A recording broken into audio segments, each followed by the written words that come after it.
Dear students, welcome to Rise Tutorial Academy. आपको मैं यहाँ नया टॉपिक लेके आया हूँ, कैपिलरी राइज और कैपिलरी फॉल।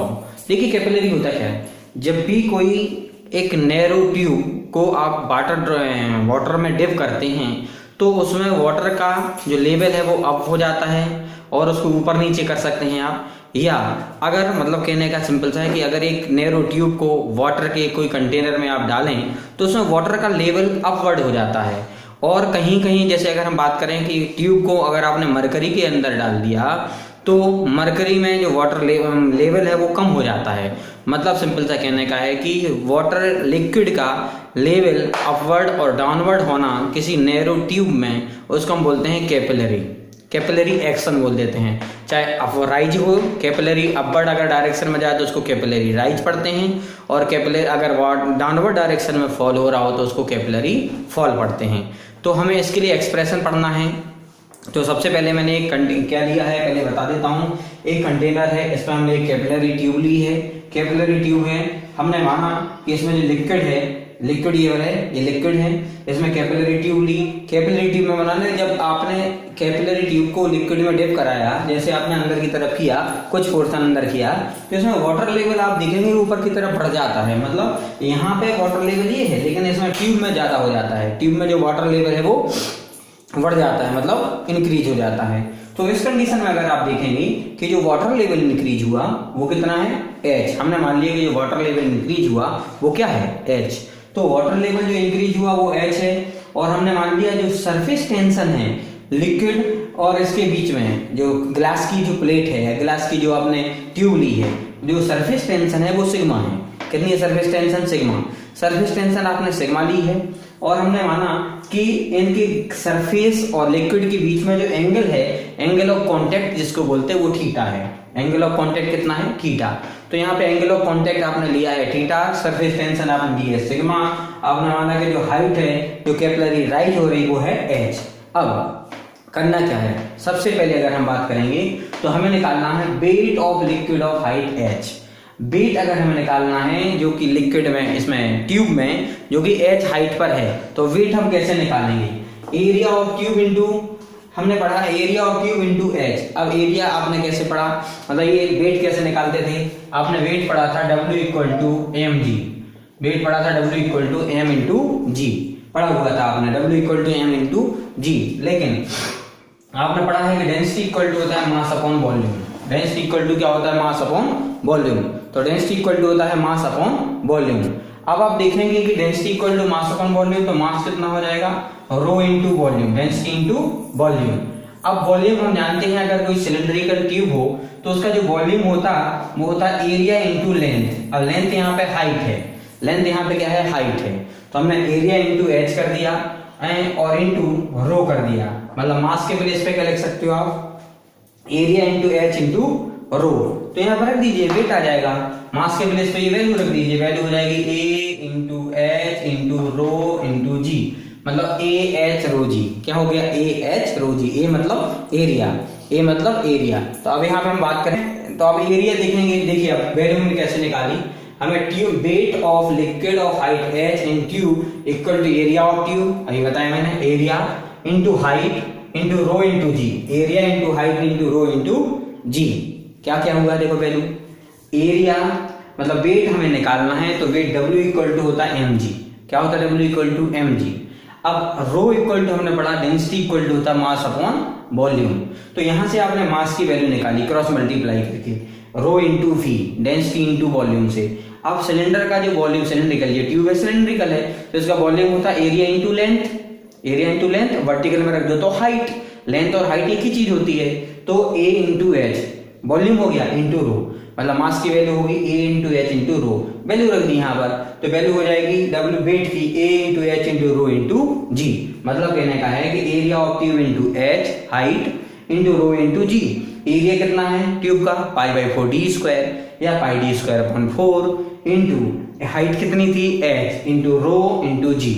अब हमें निकालना vertical component of surface tensile force. जो सरफेस टेंशन का जो फोर्स है, सरफेस टेंशन है सिग्मा, सरफेस टेंशन सिग्मा।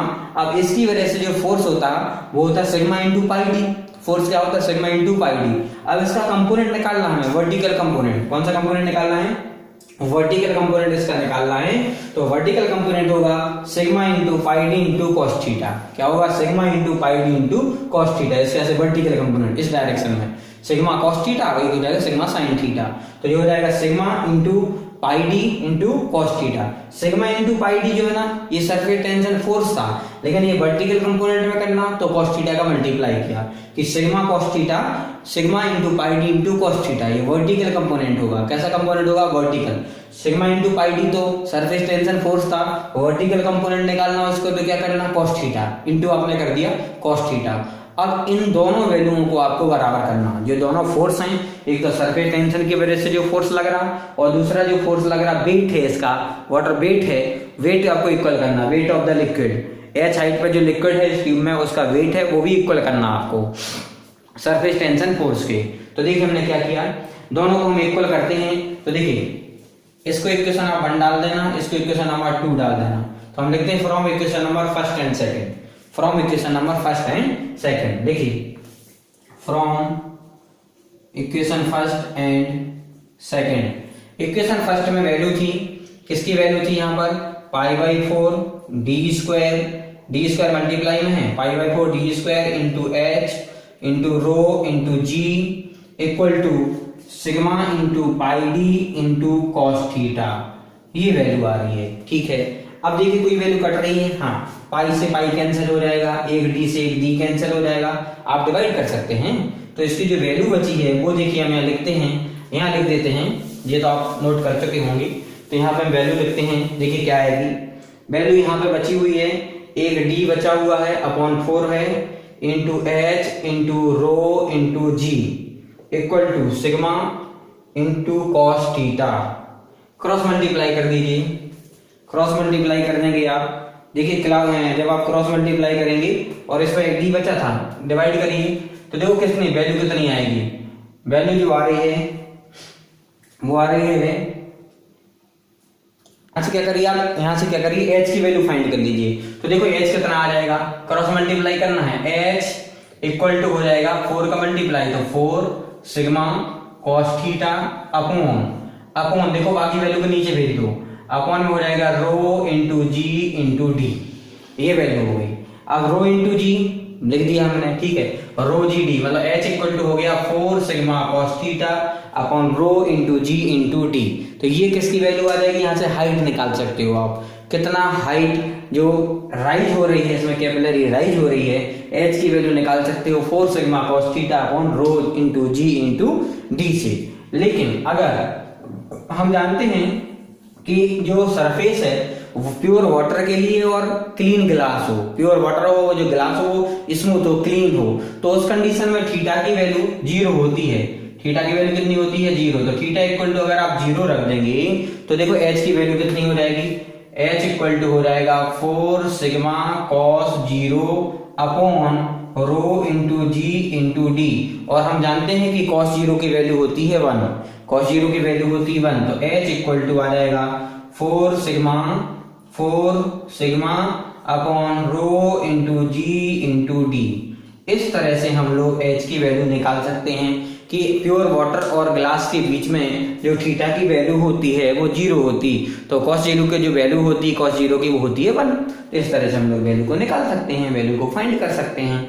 अब इसके बाद हम बात करते हैं कैपिलरी, ये तो राइज की कंडीशन हो गई, बढ़ रहा था। अब दूसरा capillary depression. Capillary depression mercury के केस में होता है। मरकरी केस में डिप्रेशन में कुछ नहीं, यहाँ पर क्या होता है सेम ये डायग्राम जैसे ऊपर बन रहा ना, यहाँ पे बस वाटर लेवल जो होगा इस तरह से, अगर इसको हम रफ कर देंगे, थोड़े से रफ करने के बाद बताते हैं इसमें क्या होगा। यहाँ पे वाटर नहीं होगा, मतलब यहाँ पे वाटर नहीं होगा और ये डायग्राम कुछ इस तरह से बनेगा, ऐसे ऐसे बनता है डिप्रेशन केस में। यहाँ कुछ नहीं होगा, मतलब यहाँ पे वाटर नहीं रहेगा, ये डिप्रेशन केस है। डिप्रेशन में ऐसा होगा, यहाँ पे वाटर नहीं रहेगा।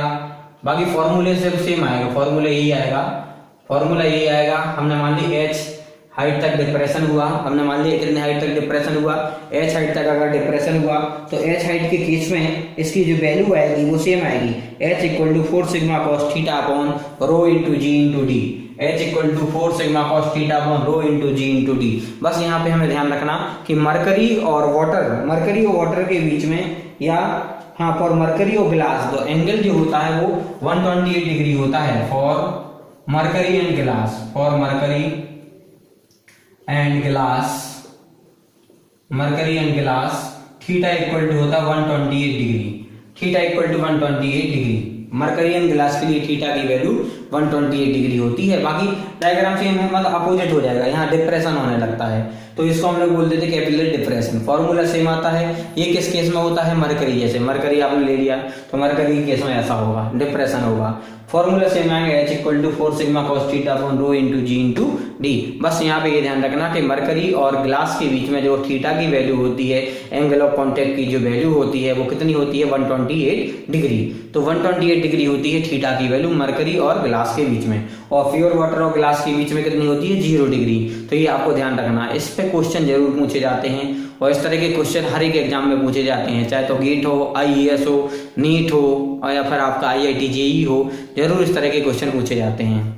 अब मैं यहाँ पे एक न्यूमेरिकल लेके आया हूँ, न्यूमेरिकल लिया है, इसमें हम दोनों के लिए सॉल्व करेंगे, ग्लास के लिए और वाटर के लिए, दूसरा ग्लास और मरकरी के लिए न्यूमेरिकल लिया है। आप क्वेश्चन अगर साथ में लिखना चाहें तो लिख सकते हैं, मैं क्वेश्चन पढ़ रहा हूँ। क्वेश्चन है, calculate the capillary rise in a glass tube, calculate the capillary rise in a glass tube 2.5 mm diameter. Diameter given है ग्लास ट्यूब का, देखिए तो डायमीटर गिवन है तो लिख लीजिए। सबसे पहले गिवन डाटा में आपको क्या लिखना है, d इक्वल टू 0.25 mm, और mm को आप मीटर में कन्वर्ट कर लीजिए तो 0.25 डिवाइडेड बाई 1000 करेंगे तो ये आ जाएगा मीटर में, ठीक है।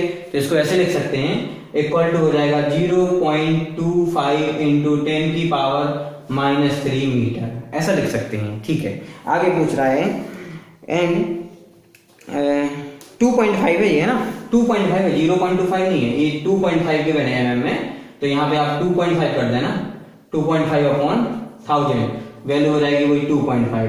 वैल्यू तो आपको जितनी गिवन है, तो मैंने एक एग्जांपल एक क्वेश्चन दिया है 2.5 इंटू 10 की पावर -3, मतलब 25 mm गिवन था, तो 25 mm को आपने कन्वर्ट कर दिया मीटर में, 10 की पावर -3 से मल्टीप्लाई कर दिया या 1000 से डिवाइड कर दिया। आगे है diameter with immerse vertically in water, पहली कंडीशन है वाटर में, पहली कंडीशन में कहाँ इमर्स हो रही है, वाटर में। सेकंड कंडीशन है एन वी mercury, second condition B part mercury. The take surface tension sigma for water, देखो सिग्मा की वैल्यू गिवन है, सिग्मा की वैल्यू गिवन है surface tension sigma for water, sigma की वैल्यू वाटर के लिए गिवन है 0.0725 मीटर न्यूटन पर मीटर, ठीक है, न्यूटन पर मीटर। वाटर के लिए सिग्मा की वैल्यू गिवन है, सरफेस टेंशन की वैल्यू 0.0725 न्यूटन पर मीटर, ठीक है, ये दे दिया। आगे and sigma equal to 0.52 newton per metre for mercury, sigma for mercury, sigma given है किसके लिए, फॉर मरकरी, Hg लिख दिया मैंने मरकरी के लिए, ये गिवन है 0.52 न्यूटन पर मीटर, 0.52 गिवन है मरकरी के लिए न्यूटन पर मीटर, ठीक है। फॉर वाटर ये हो गया मरकरी, हाँ mercury in contact with air, the specific gravity for mercury is taken as, specific gravity given है मरकरी के लिए 13.6 and angle of contact is 130 degree. अच्छा एंगल ऑफ कांटेक्ट गिवन है, अगर गिवन नहीं होता तो मरकरी के लिए 128 डिग्री लेनी थी आपको, लेकिन इसमें गिवन है तो आपको लेना नहीं, यही वैल्यू रखना पड़ेगी। मतलब मरकरी के लिए थीटा की जो वैल्यू गिवन है, थीटा इक्वल टू है 130 डिग्री फॉर मरकरी, है ना, इसी के केस में, मरकरी के केस में। और आगे क्या गिवन है, स्पेसिफिक ग्रेविटी गिवन है मरकरी की, specific gravity of Hg equal to 13.6, हाँ 13.6 गिवन है। चलो अब निकालते हैं। सबसे पहले हम जानते हैं फॉर वाटर के केस में अपन ने पढ़ा था H निकालना है, तो वाटर के केस में पढ़ा था कि थीटा की वैल्यू 0 होती है, वाटर और ग्लास के केस में क्या होता है, थीटा 0। तो हमने सबसे पहले अगर वाटर के केस में पढ़ेंगे तो H इक्वल टू पढ़ा था 4 sigma cos theta upon rho into जी इंटू डी, यही पढ़ा था H equal to H equal to 4 sigma cos theta upon rho into d. देखिए तो वैल्यू कैसे निकालेंगे, थोड़ा मैं इसको पास कर देता हूँ। देखिए अब इसमें आप देखेंगे वैल्यू कैसे निकालेंगे। H इक्वल टू जो हो जाएगा 4, वाटर के लिए सिग्मा की वैल्यू कितनी थी 0.0725 कॉस थीटा कॉस 0, क्योंकि वाटर के लिए थीटा की वैल्यू 0 होती है। तो रो की वैल्यू वाटर के लिए 1000 इंटू जी की वैल्यू 9.8 इंटू डी की वैल्यू गिवन है 2.5 इंटू 10 की पावर -3। चलिए 10 की पावर -3 से ये कैंसिल हो गया इधर ही। अब जो बचा उसको लिख लीजिए। वैल्यू बची है 4, H इक्वल टू चला 4 इंटू 0.0725 कॉस 0 की वैल्यू 1 होती है अपॉन 9.8 इंटू 2.5, 9.8 इंटू 2.5। इसको हमें सॉल्व करना। इसको आप जब सॉल्व करोगे तो सॉल्व करने के बाद जो आंसर आएगा अपना, वो आंसर इसमें आ जाएगा 0.0118। H इक्वल टू आप इसको सॉल्व कर लीजिए 0.0118 मीटर। H की वैल्यू आ गई है किसके लिए, वाटर के लिए। H की वैल्यू आ गई किसके लिए, आ गई H की वैल्यू वाटर के लिए। फिर इसी तरह से हमें निकालना है मरकरी के लिए। किसके लिए निकालना है, मरकरी के लिए। देखिए तो मरकरी के लिए इसमें for Hg H equal to 4 sigma cos theta upon rho into ji into D, यही पढ़ा है। वैल्यू रखिए H equal to 4 sigma mercury के लिए गिवन था अलग से 0.52 इंटू कॉस थीटा की वैल्यू 130 डिग्री गिवन है मरकरी के लिए, आपको गिवन थी। अगर गिवन नहीं होती तो 128 डिग्री लेते आप। अपॉन रो की वैल्यू मरकरी के लिए है 13.6, नहीं रो की वैल्यू आपको रखना है। रो की वैल्यू आप जानते हैं मरकरी की जो डेंसिटी होती है वो 13,600 होती है। कितनी होती है 13,600 होती है। तो इसके लिए जो आप वैल्यू रखोगे, देखो वैल्यू रखो, रो की वैल्यू मरकरी के लिए होती 13,600 इंटू जी की वैल्यू 9.8 इंटू डी की वैल्यू आपको गिवन ही थी 2.5 इंटू 10 की पावर -3। इसको जब आप सॉल्व करोगे तो cos 130 की वैल्यू माइनस में आएगी। आप कैलकुलेटर से सॉल्व कर सकते हैं। तो वैल्यू जो आ रही है, मैं वैल्यू डायरेक्ट लिख रहा हूँ, वैल्यू जो आ रही है इसकी 0 माइनस के 0.04 माइनस के 0.004, 2 है 0.004 मीटर। तो ये H की वैल्यू आ गई किस कंडीशन में, मरकरी के केस में। तो इस तरह से हमें क्वेश्चन को सॉल्व करना है। आप लोग क्वेश्चन लगाइए, अगर आपको डाउट होता है तो आप कमेंट बॉक्स में लिखिए, मैं उस पर और क्वेश्चन आपको बताऊंगा। ओके, अगर आपने हमारे चैनल को सब्सक्राइब ना किया हो तो सब्सक्राइब जरूर कर लें, बेल आइकन को दबाएं, जिससे कि आपको इन्फॉर्मेशन मिलती रहे और सभी स्टूडेंट तक ये शेयर करने की कोशिश करें। धन्यवाद।